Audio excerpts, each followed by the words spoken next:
Principal Sridevi Madam, Vice Principal Jisita Madam, Assistant Vice Principal Sini Madam, അധ്യാപകരെ പ്രിയ കൂട്ടുകാരെ, ഓരോ രാമായണത്തിലും നമ്മെ വിശുദ്ധിയിലേക്കും നന്മയിലേക്കുമാണ് നയിക്കുന്നത്. രാമതന്ത്രങ്ങളാണ് നിറദീപ കാഴ്ചകളാണ്.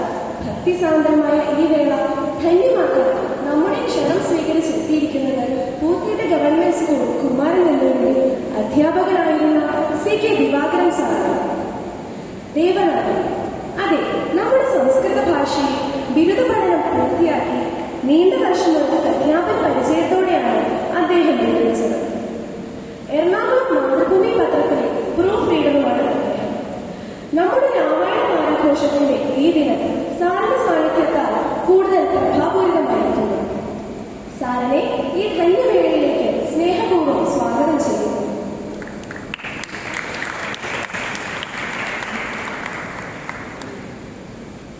ധാർമ്മിക മൂല്യങ്ങൾ ഹൃദയത്തിലുണർത്തി നമ്മെ ശുദ്ധീകരിക്കുന്ന ഈ രാമായണ ദിനങ്ങൾക്ക് സർവ്വപിന്തുണയും നൽകി നമ്മോടൊപ്പം നിൽക്കുന്ന ബഹുമാനപ്പെട്ട പ്രിൻസിപ്പൽ ശ്രീദേവി മാഡത്തിനെ ഈ അവസരത്തിൽ ഹൃദയപൂർവ്വം സ്വാഗതം ചെയ്യുകയാണ്.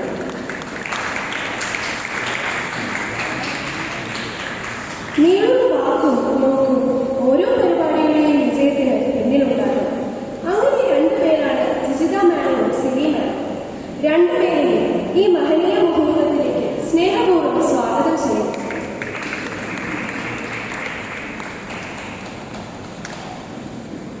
കാഴ്ചയുടെ നിമിഷങ്ങളെ മിഴിയും മനവും കൊണ്ട് ഒപ്പിയെടുക്കുന്നവരാണ് വിദ്യാർത്ഥികളായിട്ടുള്ളത്. എല്ലാ വിദ്യാർത്ഥികളെയും സ്വാഗതം ചെയ്യുന്നതിനോടൊപ്പം നല്ല വാക്കിന്റെ സ്നേഹമായി ഒപ്പം നിൽക്കുന്ന എന്റെ എല്ലാ അധ്യാപകരെയും സ്വാഗതം ചെയ്യുന്നു. അതുപോലെ തന്നെ അനധ്യാപകരെയും ഇവിടെ സന്നിഹിതരായിരിക്കുന്ന എല്ലാവരെയും സ്വാഗതം ചെയ്തുകൊണ്ട് നിർത്തുന്നു. നന്ദി, നമസ്കാരം.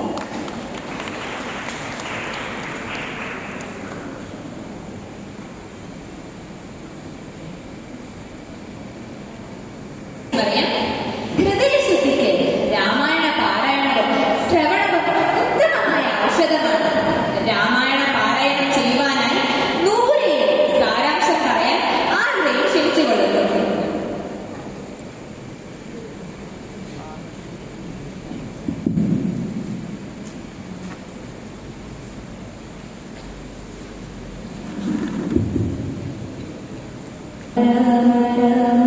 ശ്രീരാമചന്ദ്ര ജയ ശ്രീരാമ രാമ രാമ ശ്രീരാമഭദ്ര ജയ ശ്രീരാമ രാമ രാമ സീതാഭിരാമ രാമ ശ്രീരാമ രാമ രാമ ലോകാഭിരാമ ജയ ശ്രീരാമ രാമ രാമ രാവണാന്തക രാമ ശ്രീരാമ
സന്തോഷപൂർവ്വം ഇവിടേക്ക് ബഹുമാനപ്പെട്ട CK ദിവാകരൻ സാറിനെ രാമായണ സന്ദേശം പകർന്നു നൽകുന്നതിനായി ക്ഷണിക്കുന്നു.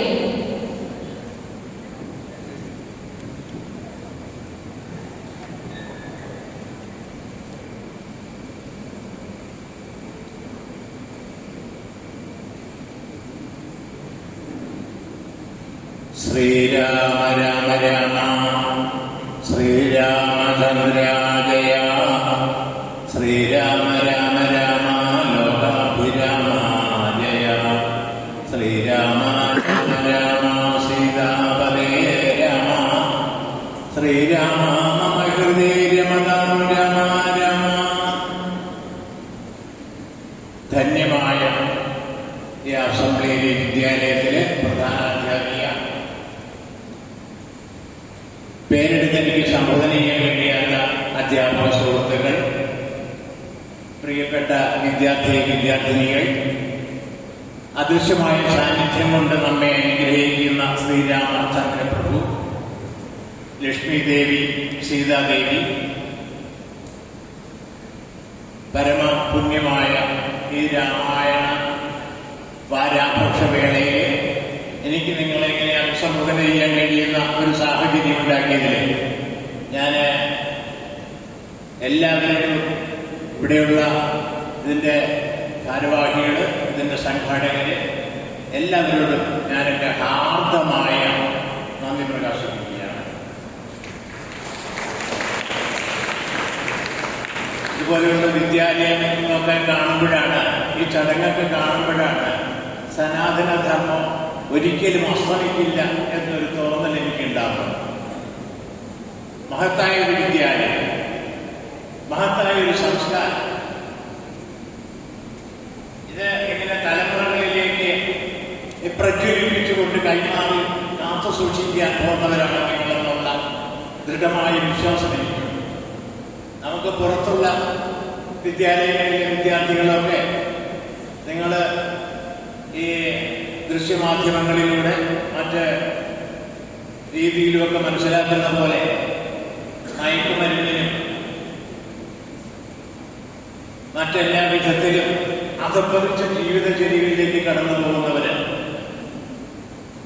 നിങ്ങൾ നല്ല ബോർഡ് എക്സാം എഴുതി നല്ല നിലയിൽ ഭാരതത്തിന്റെ വിവിധ ഭാഗങ്ങളിൽ നല്ല ദേശസ്നേഹികളായിട്ട് രാഷ്ട്രത്തിന് വേണ്ടി, സമൂഹത്തിന് വേണ്ടി, സമുദായത്തിന് വേണ്ടിയൊക്കെ പ്രവർത്തിക്കുന്നവരായിട്ട്, അവർക്കൊക്കെ വിളിച്ചു പകരുന്നവരായിട്ടൊക്കെ പരിവർത്തിക്കുമെന്നുള്ള ഒരു ആഗ്രഹം, ഒരു അഭിലാഷം ഞാൻ വെച്ചു പുറത്തുകയാണ്. ഞാൻ ഇന്ന് ഉദ്ദേശിക്കുന്നത് വാൽമീകി രാമായണത്തെ ഒന്ന് പരിചയപ്പെടുത്തുകയാണ്. അതിനു മുൻപ് ഈ വിദ്യാലയത്തിലെ 2 സംസ്കൃത അധ്യാപകരോട് എനിക്ക് പ്രത്യേക കൃതജ്ഞതയുണ്ട്. ഞാൻ 57 കൊല്ലം മുൻപ് അധ്യാപകനായ ഒരാളാണ്. റിട്ടയർ ചെയ്തിട്ട് 22 വർഷമാവണം.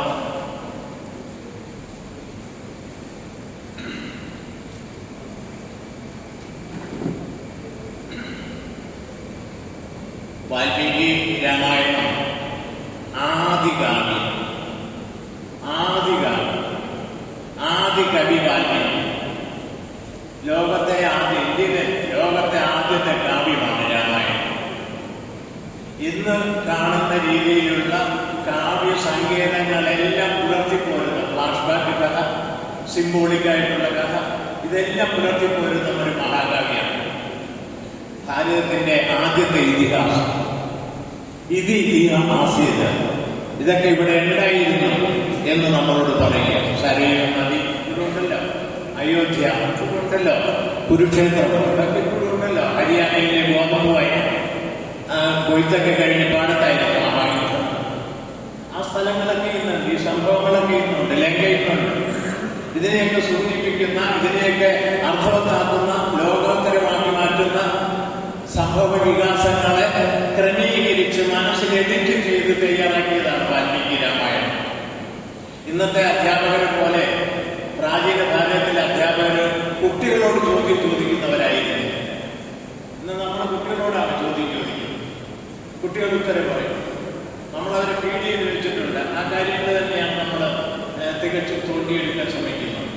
പണ്ടങ്ങനെയല്ല, വിദ്യാർത്ഥി ഗുരുനാഥനോടാണ് ചോദ്യം ചോദിക്കുന്നത്. അങ്ങനെ ഭഗവാൻ കൃഷ്ണനോട് അർജുനൻ ചോദിക്കുന്ന ചോദ്യങ്ങൾക്കുള്ള ഉത്തരമാണ് ഭഗവത്ഗീത.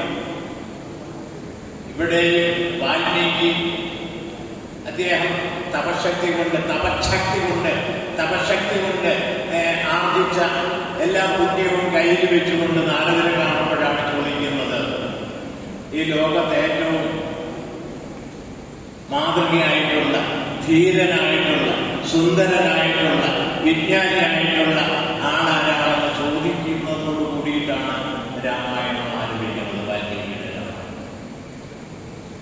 അപ്പോ നാരദനാണ് പറഞ്ഞു കൊടുക്കുന്നത്, ഈശാവു വംശപ്രഭോ രാമനാമഹൈ മഹീപതി എന്ന് പറഞ്ഞിട്ട് രാമായണം തുടങ്ങുക. ഈ ലോകത്ത് ഈശാവു വംശത്തിലെ ഏറ്റവും പ്രഭവനായ ശ്രീരാമൻ തന്നെയാണ് ഏറ്റവും ധീരനും ശക്തനും വിജ്ഞാനിയും തത്വജ്ഞാനിയും പരിത്യാഗിയും ഒക്കെ ആയിട്ടുള്ള പുരുഷൻ എന്ന് പറഞ്ഞു കൊടുക്കുക. ഇതൊക്കെ മനസ്സിൽ എഡിറ്റ് ചെയ്ത് താമസൻ അവരൊക്കെ ദാർശനികർ.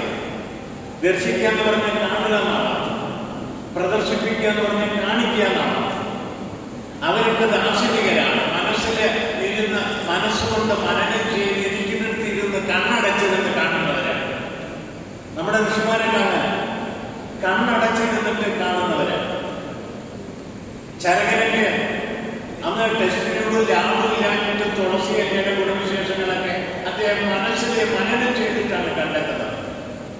ആര്യഭടനക്ക് അവരൊക്കെ ഗ്രഹങ്ങളെ കുറിച്ച് പഠിക്കുന്നതും ഗ്രഹങ്ങളുടെ വ്യാസമൊക്കെ നിശ്ചയിക്കുന്നതും അബ്ദുൽ കലാമിന്റെ ഈ ഫയർ വിങ്സ് എന്നുള്ള അദ്ദേഹത്തിന്റെ ആത്മകഥാംശിയായ പുസ്തകത്തിലെ ചന്ദ്രന്റെ വ്യാസം നാസയിച്ചെന്നൊക്കെ രേഖപ്പെടുത്തി വെച്ചിരിക്കുന്നത് കണ്ട് അദ്ദേഹം ആശ്ചര്യപ്പെടുന്നു. അതേ ചന്ദ്രന്റെ വ്യാസം തന്നെയാണ് ആര്യഭടൻ, കൊടുങ്ങല്ലൂരുകാരനായ തക്ഷശിലയിലെ പ്രൊഫസർ ആര്യഭടീയം എന്ന അദ്ദേഹത്തിന്റെ പുസ്തകത്തിൽ രേഖപ്പെടുത്തി വെച്ചിരിക്കുന്നത്. തത്തുല്യമാണ്, യാതൊരു മാറ്റമില്ലെന്ന് ഞാനല്ല പറയണം, അബ്ദുൽ കലാം പറയണം. മനസ്സിലായി? അതിനെക്കുറിച്ചെല്ലാം അത്ര അവകാശമായ ജ്ഞാനം ഈ മനോരഥത്തിൽ കണ്ട് ഇതിനെയൊക്കെ രേഖപ്പെടുത്തി വെച്ചിട്ടുള്ളവരാണ് നമ്മുടെ ഋഷിമാരല്ല. അവരെല്ലാം സയന്റിസ്റ്റേ. ചിലരൊക്കെ വിവാഹിതരാണ്, ചിലര് വിവാഹം പോലും ചെയ്യാതെ ജീവിതം ഇതിനായി ഒഴുകി വെച്ചവരാണ്. അങ്ങനത്തെ വാൽമീകി മഹർഷി ഈ തമസാ നദിയുടെ ഗംഗയുടെ ഒരു പോഷക നദി, അതിന്റെ തീരത്താണ് അദ്ദേഹത്തിന്റെ ആശ്രമം. ഭരദ്വാജനെ പോലെയുള്ള അദ്ദേഹത്തിന്റെ ശിഷ്യന്മാരുമായിട്ട് കുളിക്കാൻ വേണ്ടിയിട്ട് കടലിലേക്ക് പോകുമ്പോഴേ അപ്പോഴാണ് നേരെ പുലർന്നു വരുന്നതിൽ പരപരാവെടുക്കുക എന്നൊക്കെ പറയുന്ന വെട്ടം വീണിട്ടുള്ളൂ. അപ്പോഴാണ് ഒരു വേടൻ ഈ ഒരു വൃക്ഷശിഖരത്തിൽ ഇരുന്നിരുന്ന ക്രൗഞ്ച പക്ഷി, തലയുണ്ട മൂക്കം പോലെയുള്ള ഉത്തരേന്ത്യയിലൊക്കെ കാണുന്ന ഒരു പക്ഷി, ആ പക്ഷിയെ പോലെ ഒന്നിനെ അമ്മയിൽ വീഴും, ഒരാൺകിളി അമ്മയിൽ വീഴും. അത് കാണുന്ന മാത്രയിൽ തന്നെ അറിയാണ്ട് പറഞ്ഞു പോവുക. മാനിഷാദ ലോകത്തെ ആദ്യത്തെ പ്രതിരോധ ശക്തിയാണ് വാക്ക. അരുത് കാട്ടാള, മാനിഷാദ അരുത് കാട്ടാള, ഇങ്ങനത്തെ ക്രൂരത കാണിക്കുകയാണ് കാട്ടാള. മനസ്സിലായില്ലേ? മാനിഷാദ പ്രതിഷ്ഠ നിനക്ക് ഈ ഭൂമിയിൽ ശാശ്വതമായ അവസ്ഥയില്ലാതെ പോകും. ശ്രമിക്കുക. യത് ക്രൗചമിഥുനാദേഹം അവധി, ഈ ക്രൗച പക്ഷികളിൽ ഒന്നിനെ കൊന്ന നീയെ അവധി കാമമോഹിതം, കാമമോഹിതനായിട്ട് ഈ ക്രൗച പക്ഷികളിൽ ഒന്നിനെ കൊന്ന നിനക്ക് ഈ പ്രപഞ്ചത്തിലെ സ്ഥായിയായി പ്രതിഷ്ഠയില്ലാതെ പോകും, നശിച്ചു പോകും എന്ന് ശ്രമിക്കുക. അറിയാണ്ട് വന്ന 8 അക്ഷരമുള്ള ഒരു പാദം, 8 അക്ഷരം അനുഷ്ഠിപ്പ് കൊടുത്ത രാമായണം, 8 അക്ഷരമുള്ള ഒരു പാദത്തോടുകൂടി ഈ ശ്ലോകം അദ്ദേഹം അറിയാതെ ചൊല്ലിപ്പോവുകയാണ്. അതാണ് ലോകത്ത് ആദ്യത്തെ കാവ്യത്തിന്റെ ആരംഭം. അതുവരെ ഇവിടെ ഋക്കുകളൊക്കെയാണ്, വേദങ്ങളൊക്കെയാണ് ഉണ്ടായത്. വേദങ്ങളൊന്നും ഗാനാത്മകമല്ല, മന്ത്രമാണ്. സാമവേദം മാത്രമേ കുറച്ചൊക്കെ ഗാനാത്മകമായിട്ടുള്ളൂ. സാമാന്യ ഗീയത്തെ എന്നാ പറയുന്നത്. സാമവേദം പാടാൻ കഴിയുന്നതാണ്. ഋക്കുകളൊക്കെ മന്ത്രങ്ങളാണ്. ഈ രീതിയിൽ ചൊല്ലുന്ന മന്ത്രങ്ങൾ ഋഗ്വേദത്തില്. അപ്പോഴാണ് ഈ കാവ്യ ശകലം വാൽമീകിയുടെ ഹൃദയത്തിൽ നടന്നു വീഴും. അത് കേട്ട് ബ്രഹ്മാവ് പ്രത്യക്ഷപ്പെട്ടു. ഭൂമിയിൽ നിന്നിങ്ങനെ ഒരു കാവ്യശകല ശബ്ദം കേട്ടപ്പോൾ ബ്രഹ്മാവ് പ്രത്യക്ഷപ്പെട്ടിട്ട് പറഞ്ഞു, നീ അനാദികവി, നീ ഈശാഭൂവാസപ്രഭുവാനായ രാമന്റെ കഥ കാവ്യരൂപത്തിൽ ആക്ഷേപിച്ചാല് അങ്ങനെ ബ്രഹ്മനിർദ്ദേശപ്രകാരമാണ് മഹർഷി ഈ രാമകഥ ആവിഷ്കരിക്കുന്നത്. ഏതാണ്ട് 3000-ഓളം രാമായണവും രാമായണ അനുബന്ധ കഥകളും ഭാരതത്തിൽ ലഭ്യമാണ്. ഹിന്ദിയിലെ രാമായണം കുട്ടികൾക്കറിയാം. രാമചരിതമാനസം 30 കോടി ഹിന്ദുക്കൾ വായിക്കുന്നു രാമചരിതമാനസം.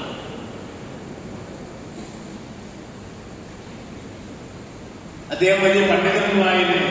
രാമചരിതമാനസ കർത്താവ് അങ്ങനെ ഒരു വിശീലപ്പെടനായി എവിടെ പോയാലും ഭാര്യയുടെ അടുക്കാന്ന് വരും രാത്രിയാണ്.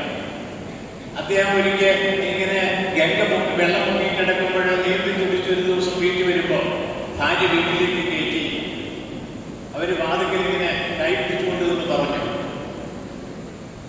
നിങ്ങൾ എന്റെ ശരീരത്തോട് കാണിക്കുന്ന ആ സ്നേഹം ആ രാമനോട് കാണിച്ചെങ്കിൽ നിങ്ങൾക്ക് എന്ത് പുണ്യം കിട്ടുമായിരുന്നു എന്നൊക്കെ ചോദിക്കുമ്പോ അതില് ജീവിത വിരക്തി വന്ന് അവൻ വീട് വിട്ടു പോവുക ചെയ്യും. വീട് പോയി വലിയ താമസനായി പണ്ഡിതനായി രാമായണം എഴുതാൻ തുടങ്ങി. ഇപ്പൊ സംസ്കൃതത്തിൽ എഴുതിയപ്പോ ശ്രീരാമൻ പ്രത്യക്ഷപ്പെട്ടിട്ട് പറഞ്ഞു, വേണ്ട, ഹിന്ദിയിൽ എഴുതണം. അങ്ങനെ അദ്ദേഹം എല്ലാ അധ്യായത്തിന്റെയും ആദ്യത്തെ ശ്ലോകം സംസ്കൃതത്തിൽ എഴുതിയിട്ട് ബാക്കി ഹിന്ദിയിൽ എഴുതി എന്നുള്ളത് കൊണ്ടാണ് രാമായണം ഉത്തരേന്ത്യക്കാരായ ഹിന്ദി അറിയാവുന്നവരൊക്കെ വായിക്കുന്നത്. സംസ്കൃതത്തിലാണെങ്കിൽ അതാരും അങ്ങനെ വായിക്കാൻ പോകുന്നില്ല. അതുപോലെ കമ്പന് തമിഴ്നാട്ടിലെ രാമായണം, തമിഴ് രാമായണം, കമ്പരാമായണം. രാവണൻ വിഷയലംബടനാണ്, സർവശക്തനാണ്. എല്ലാ ദേവന്മാരെയും അവൻ ഉപദ്രവിക്കുകയും കീഴടക്കി യുദ്ധം ചെയ്യും. യുദ്ധമാനഹരമാണ്. അങ്ങനെ നടക്കുന്ന കാലത്താണ് കാട്ടിലൂടെ സഞ്ചരിക്കുമ്പോൾ വേദവതി എന്ന് പറഞ്ഞ സുന്ദരിയായ ഒരു വിഷ്ണുഭക്തയെ കണ്ടു. അവൾ ഭഗവാനെ അർച്ചിക്കാൻ വേണ്ടിയിട്ട് കാട്ടുപൂക്കൾ ഇരുന്ന് നടക്കുമ്പോൾ ഈ രാവണൻ കണ്ടുമുട്ടുകയും രാവണൻ അവളെ ബലാത്കാരം ചെയ്യും. അവളന്ന് അവനെ ശപിക്കുന്നുണ്ട്, നിനക്കുണ്ടാവുന്ന എന്നിലുണ്ടാവുന്ന പുത്രി മുഖാന്തരം നീ മരിക്കും രാവണ എന്ന് പറയണം എന്ന് ശപിക്കുന്ന വേദവതി. അവളിനെ അവൾ നോക്കിയിരുന്ന് അവളുടെ കുഞ്ഞിനെ തട്ടിയെടുത്ത് അപഹരിച്ച് അതിനെ കൊല്ലാൻ വേണ്ടി ജലാശയത്തിലേറി. ആ ജലാശയത്തിലെ ആ കുഞ്ഞ് കൊല്ലാൻ വേണ്ടി ജനിച്ചാണ് പുലിക തന്നെ. ഈശ്വര കല്പിതൊന്നും ആർക്കും മാറ്റാൻ പറ്റില്ല. അത് വേലിയേറ്റത്തിൽ അടിഞ്ഞടിഞ്ഞ് ആണ് ജനകന്റെ യജ്ഞഭൂമിയായ പാടത്ത് അത് മണ്ണിൽ അടിഞ്ഞു കിടക്കുന്നത്. പാടം യജ്ഞശാലയൊക്കെ പൊളിച്ചു കളഞ്ഞ് ഉഴുത് കൃഷിയിടാക്കുമ്പോൾ ഉഴവു ശാലയിൽ നിന്ന് ഒരു പെൺകുഞ്ഞിനെ കിട്ടുക, അതിനെ കൊട്ടാരത്തിൽ കൊണ്ടുവന്ന് വളർത്തുകയാണ്.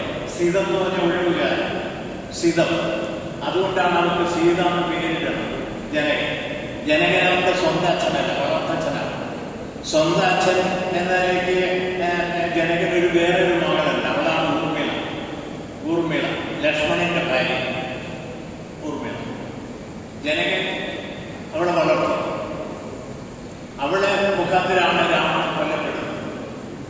അവളെ നാരദൻ ഒരു ദിവസം ലങ്കയിൽ വന്നപ്പോ രാവണനോട് പറയാണ്, നിന്റെ മകളെ നീ കൊല്ലാൻ ശ്രമിച്ചെങ്കിലും അവൻ ജീവിച്ചിട്ടുണ്ടാണ് ജനക കൊട്ടാരത്തിലെ എന്ന് പറഞ്ഞിട്ട് രാവണൻ അന്ന് തൊട്ട് അവളെ കാണാനുള്ള പോകാണ്. തന്റെ മകളെങ്ങനെയുണ്ടാകും?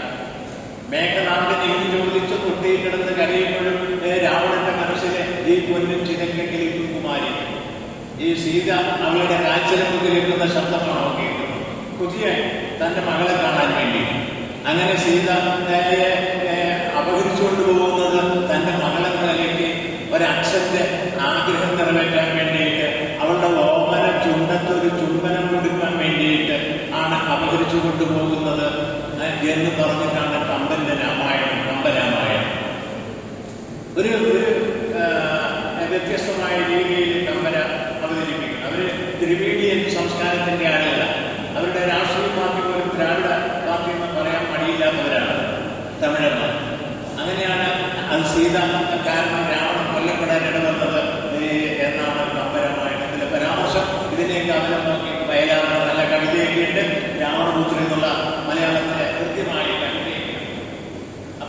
ഈ ദശരഥൻ 1600 രാജകുമാരുടെ പരമ്പരയിൽപ്പെട്ട സൂര്യവംശ രാജാവാണ് ദശരഥൻ. ദശരഥൻ ആ വംശത്തിലെ ഏറ്റവും ഉത്കൃഷ്ടനായ രാജാവുമാണ്.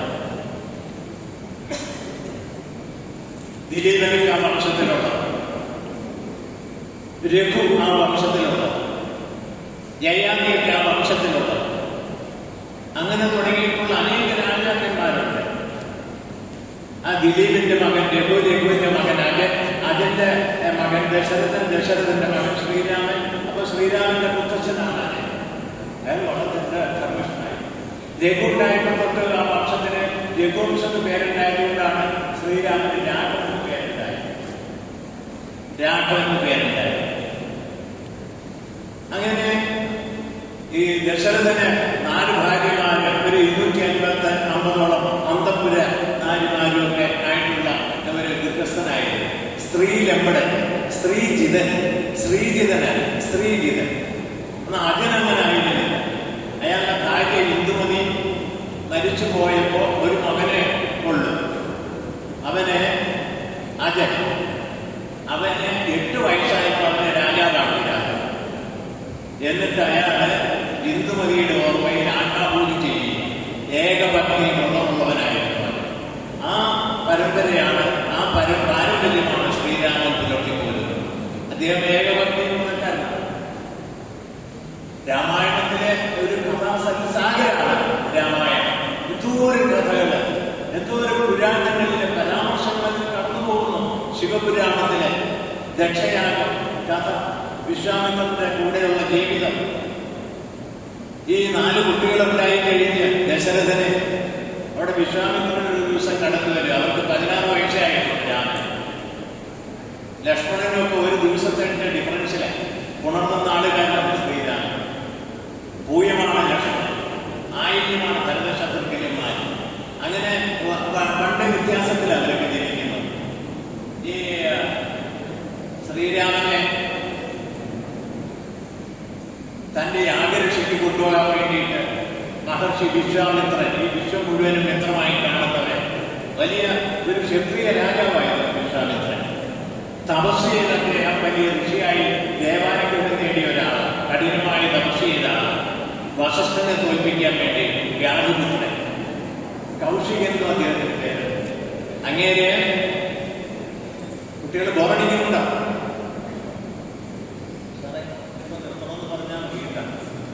അപ്പോ നിങ്ങൾക്ക് രാമായണത്തിൽ ഒന്ന് പരിചയപ്പെടുത്താൻ വേണ്ടിയിട്ട് നമ്മുടെ അധ്യാത്മ രാമായണവും ഈ രാമായണം എങ്ങനെ വ്യത്യാസപ്പെട്ടിരിക്കണം എന്നൊന്ന് സൂചിപ്പിക്കാനാണ് ഞാൻ ഈ സമയത്ത് ഉദ്ദേശിക്കുന്നത്. വിശ്വാമിത്രനെ രാമനെ കൊണ്ടുപോകാൻ വേണ്ടിയിട്ട്, യാഗരക്ഷാർത്ഥം കൊണ്ടുപോകാൻ വേണ്ടിയിട്ട് അവിടെ വന്നു. ദശരഥനാകെ വെക്കാളായി, കൊച്ചു ദീർഘനാണ്, അവസരന്മാരുടെ യുദ്ധം ചെയ്യാനുള്ള പ്രാണീയമായിട്ടില്ല. ഞാനാണെങ്കിൽ അവനെ സ്നേഹിച്ച് തീർന്നിട്ടില്ല. ഞാൻ അവന്റെ ഈ ബാല്യ കൗമാര കാലത്തെ വിക്രികളൊക്കെ കണ്ട് വലിയ ആനന്ദപരിതനായിട്ട് കഴിയാണ് എന്നൊക്കെ മനസ്സിൽ പറഞ്ഞുകൊണ്ടിരിക്കുമ്പോൾ വസിഷ്ഠൻ പറഞ്ഞു, കൊടുത്തു വിടുന്നു. പക്ഷേ ദോഷമില്ലാത്തതുകൊണ്ട് കല്യാണം കഴിക്കും, മംഗളം, കല്യാണം പറഞ്ഞ മംഗളം, നന്മ കഴിക്കും എന്ന് പറഞ്ഞിട്ട് വിശ്വാമിത്രനോട് കൊടുത്തു വിടുക. ആ 13 ദിവസം വിശ്വാമിത്രന്റെ കൂടെ കഴിഞ്ഞുകൂടുന്ന 13 ദിവസമാണ് രാമന്റെ വിദ്യാഭ്യാസ കാലഘട്ടത്തിലെ ഏറ്റവും ശ്രേഷ്ഠമായ അവസ്ഥ. മനസ്സാ സ്മരിച്ചാക്കി കയ്യിലെത്തിച്ചേരുന്ന വിശിഷ്ട ആയുധങ്ങളുടെ ശേഖരമൊക്കെ അന്നാണ് രാമന് കയ്യിൽ കൊടുക്കുന്നത്. ആ യാത്രയിൽ അവർ ഓരോ ദിവസങ്ങളെ ഓരോ നാട്ടിൽ താമസിക്കുമ്പോൾ ആ നാടിനെ കുറിച്ചുള്ള കഥ വിശ്വാമിത്രൻ പറഞ്ഞു കൊടുത്തു. ഓരോ വൈശിഷ്ട്യം ഉള്ള പ്രദേശങ്ങള്. ഇതാണ് ഗൗതമന്റെ ആശ്രമം. ഇവിടെയാണ് ഗൗതമി അകലിയായി പോയ കഥ. അതൊക്കെ പറഞ്ഞു കൊടുത്ത് ഇങ്ങനെ കടന്നു പോവുക. നിങ്ങൾക്കറിയാം അഹല്യയ്ക്ക് മോക്ഷം കൊടുത്തതും അഹല്യയെ ഇന്ദ്രൻ പ്രാപിക്കാൻ വന്നതും ഗൗതമ മഹർഷി അവനെ ശപിച്ചതും അവളെ ശപിച്ചതെന്ന് പറഞ്ഞാൽ അധ്യാത്മ രാമായണത്തിൽ പറയുന്ന പോലെ ശിലയാക്കി മാറ്റുകയല്ല. എല്ലാവരും ഒരു വ്യതിയാനം അതാണ്. അവളെ അതിശയിപ്പിയാക്കി മാറ്റി. കാണാൻ പറ്റില്ല അവളെ. അവൾക്ക് ആഹാര ജീവനാദികളൊന്നുമില്ല. അദൃശ്യമായ രൂപത്തോടുകൂടി ആ വനപ്രദേശത്ത് അവള് ഒറ്റയ്ക്ക് കഴിഞ്ഞുകൂടുക. അവൾക്കെല്ലാവരെയും കാണാം, അവളെ ആർക്കും കാണാൻ കഴിയും. അങ്ങനെ ഒരു ശാപ ഗൗതമൻ കൊടുത്തു. അവൾക്ക് മോക്ഷമൊക്കെ കൊടുത്ത് രാമൻ കടന്നു പോവുകയാണ്. ഏറ്റവും അവസാനം ഈ അഹല്യയ്ക്ക് മോക്ഷം കൊടുത്തു കഴിഞ്ഞിട്ട് പിന്നെ തൊട്ടടുത്ത ദിവസം ജനകന്റെ കൊട്ടാരത്തിൽ എത്തിച്ചേരുന്നു. അവിടെ അഹല്യയുടെ മകൻ ശതാനന്ദൻ അവിടെയുണ്ട്. ഈ ഗൗതമന്റെ മകൻ മഹർഷിയുടെ മകൻ അവിടെയുണ്ട് ജനകന്റെ കൊട്ടാരത്തിൽ. ശതാനന്ദൻ എന്നാണ് അവന്റെ പേര്. അവൻ മഹർഷിയെ വന്ദിച്ചു, കാര്യങ്ങളൊക്കെ തിരക്കി. അപ്പോൾ രാമചന്ദ്രൻ ഈ വനത്തിലൂടെയാണ് വന്നത്, എന്റെ അമ്മയെ കണ്ടുവന്നപ്പോൾ തിരക്കുന്നുണ്ട്, അമ്മയ്ക്കുണ്ടായ മാറ്റമൊക്കെ മഹർഷി പറഞ്ഞ് മനസ്സിലാക്കി കൊടുക്കുന്നു. അപ്പോൾ മഹർഷി സദാനന്ദൻ രാമചന്ദ്രനെ പൂജിക്കുകയും ഒക്കെ ചെയ്യുന്ന സന്ദർഭം ആ രാമായണത്തിൽ. അവിടെ വെച്ചിട്ടാണ് ഈ ശിവന്റെ പരമായ വലിയ ഛേദിച്ച് രാമൻ സീതയെ വിളിക്കുന്നത്. സീതാ സ്വയംവരം ഇതൊക്കെ ഈ 7 കാണ്ഡങ്ങളിൽ അയോധ്യ കാലഘട്ടത്തിന്റെ ഭാഗം അവിടെ കൊണ്ടാണ് അവസാനിക്കുന്നത്. സീതയെ കേട്ട് സീതയോടൊപ്പം തന്നെ 4 പുത്രിമാര്, ദശരഥന്റെ 4 പുത്രന്മാർക്ക് ഒരേ പന്തലിൽ വിവാഹം ചെയ്തു കൊടുക്കുക ചെയ്യും. ജനകന് 4 പുത്രിമാരില്ല. ഞാൻ പറഞ്ഞല്ലോ, സീത വളർത്തുമകള് ശ്രീരാമന് കൊടുത്തു. പിന്നെ ലക്ഷ്മണന് ഊർമിളയെ വിവാഹം ചെയ്ത് കൊടുത്തു. ജനകന്റെ സഹോദരനുണ്ട് ഒരു കുശധ്വജൻ. അവൻ വേറൊരു നാട്ടുരാജ്യത്തെ രാജാവാണ്. അവൻ വന്നിട്ടുണ്ട് ഇവിടുത്തെ സ്വയംവരം ആഗ്രഹിച്ചിട്ട്. അവന്റെ മക്കൾ വന്നിട്ടുണ്ട്. അവന് 2 പെൺകുട്ടികളുണ്ട്. അവരാണ് ശ്രുതകീർത്തിയൊക്കെ. അവരെയാണ് ഈ ഭരത ശത്രുഘ്നന്മാരെ വിവാഹം ചെയ്യുന്നത്. അവര് 4 പേരുടെയും സ്വയംവരമൊക്കെ കഴിഞ്ഞ് തിരിച്ചു പോരുന്ന വഴി വളരെ അഹങ്കാരിയായ പരശുരാമനെ കാണുന്നു. അവന്റെ ദർഭമൊക്കെ അടക്കി അവർ കൊട്ടാരത്തിലേക്ക് പോരുന്നു. 12 വർഷക്കാലം രാമചന്ദ്രൻ സുഖമായി സീതയോടൊത്ത് ഈ അയോധ്യയിലെ സാകേതമെന്നുമായി സാകേതത്തിൽ കഴിഞ്ഞു കൂടുന്നു. അത് കഴിഞ്ഞിട്ടാണ് കഥയുടെ മറ്റൊരു വഴിത്തിരിവ് ഉണ്ടായത്. രാമചന്ദ്രനെ നിങ്ങൾക്കറിയാം, അഭിഷേകം ചെയ്യാൻ പോകുന്നതും തുടങ്ങിയിട്ടുള്ള കഥ നിങ്ങൾ ഇതൊക്കെ വായിക്കുന്ന കുട്ടികളെ അറിയാം, കുട്ടികൾക്കെല്ലാം അറിയാം. അഭിഷേകം മുടങ്ങണം. അതോടുകൂടിയിട്ട് അയോധ്യകാന്ഡം അവരുടെ അരണ്യകാന്ഡത്തിലേക്ക് കടന്നു പോവുകയാണ്. അവിടെ പ്രത്യേകിച്ച് പറയാനായിട്ട് ഇതിൽ നിന്നും വ്യതിരിക്തമായ ഈ സാധാരണ അധ്യാത്മരാമായണത്തിന്റെ വ്യതിരിക്തമായ ഭാഗം അവിടെ ഒന്ന് സൂചിപ്പിക്കാൻ. പിന്നെ അരണ്യകാന്ഡം കഠോരമായ വനത്തിലൂടെയുള്ള അവരുടെ യാത്ര. ആ കാലത്താണ് സീതാപഹരണം സംഭവിക്കുന്നത്. ദശഗ്രീവൻ മാരീചൻ സുബാഹുവിനെ കൊന്നിരുന്നു. മാരീചനെ കൊല്ലാതെ വിട്ട് മാരീചൻ വന്ന രാമന്റെ കാല് പിടിച്ച് രാമഭക്തനായവൻ മാറി തിരിച്ചുപോയി. അവനെ തന്നെയാണ് രാവണൻ കണ്ടെത്തിയിട്ട് മാനിന്റെ വേഷത്തിൽ പോയി രാമനെയൊക്കെ അകറ്റി സീതയെ അപഹരിക്കാൻ വേണ്ട ഒരുക്കമൊക്കെ ചെയ്തു കൊടുക്കുന്നു ഈ മാരീചൻ.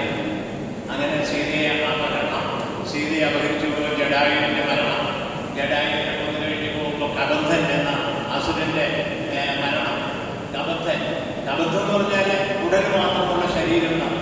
ഈ കബന്ധങ്ങളിലൂടെ ഉരുട്ടിട്ട് എന്റെ രഥചക്രങ്ങളിൽ ഉരുട്ടിട്ട് എനിക്ക് ഈ വിസ്തൃതമായ ഭൂമി എനിക്ക് വേണ്ടെന്നൊക്കെ പറഞ്ഞാണ് ബുദ്ധൻ കൊട്ടാരം വിട്ടുപോകും. കബന്ധൻ. ആ കബന്ധനെ കൊന്നു കഴിഞ്ഞപ്പോൾ അവന് ഗർഭസ്വരൂപത്തിൽ പ്രത്യക്ഷപ്പെട്ടിട്ട് ശ്രീരാമനോട് പറയുകയാണ്, ഇവിടെ അടുത്താണ് ശബരിയുടെ ആശ്രമം, അവിടെ പോകണം, ശബരിയായിട്ട് കാണണം, ശബരി കാത്തിരിക്കുകയാണ് വ്രതശുദ്ധിയോടെ. അതുപോലെ തന്നെ അവിടെ അടുത്ത് സുഗ്രീവനുണ്ട്. നിങ്ങൾ ഒരേ വംശമാണ്, സൂര്യവംശജനാണ് ശ്രീരാമൻ. അതുപോലെ സുഗ്രീവൻ സൂര്യപുത്രനുമാണ്. സുഗ്രീവനുമായി സഖ്യമുണ്ടാക്കണമെന്ന് ഈ കബന്ധനാണ് നിർദ്ദേശിക്കുന്നത്. അതൊരു വഴിത്തിരിവാണ്. അത് നമ്മുടെ അധ്യാത്മ രാമായണത്തിൽ ഇല്ലാത്തൊരു ഭാഗം. കബന്ധന്റെ ഈ നിർദ്ദേശം അനുസരിച്ചിട്ടാണ് രാമൻ ശബരിയാശ്രമത്തിൽ പോകുന്നതും സുഗ്രീവനായിട്ട് സഖ്യം ഉണ്ടാക്കുന്നതും. പിന്നെയുള്ള ഈ കിഷ്കിന്ധാഖണ്ഡം സുഗ്രീവനുമായിട്ടുള്ള കഥകള്, സുഗ്രീവൻ രാജ്യം കൊടുക്കുന്ന ബാലിയെന്ന്, അത് രാമായണത്തില് വലിയ വിമർശനങ്ങൾക്ക് വിധേയമായിട്ടുള്ള ഒരു ഭാഗം. രാമൻ ഒളിച്ചത് നാമേറ്റ് രാമനെ ബാലിയെ കൊന്നതാണ്. അങ്ങനെ എല്ലാവർക്കും കൊല്ലാൻ പറ്റില്ല. ആ രാമൻ തന്നെ എതിർക്കുന്നത് അവന്റെ ഇരട്ടി അതിന് ഒരിക്കലും അങ്ങനെ കൊല്ലാൻ സാധിക്കില്ല. മാത്രമല്ല ഈ സൂര്യവംശനായ സുഗ്രീവനെ രക്ഷിക്കേണ്ട ബാധ്യത രാമനുള്ളതാണ്.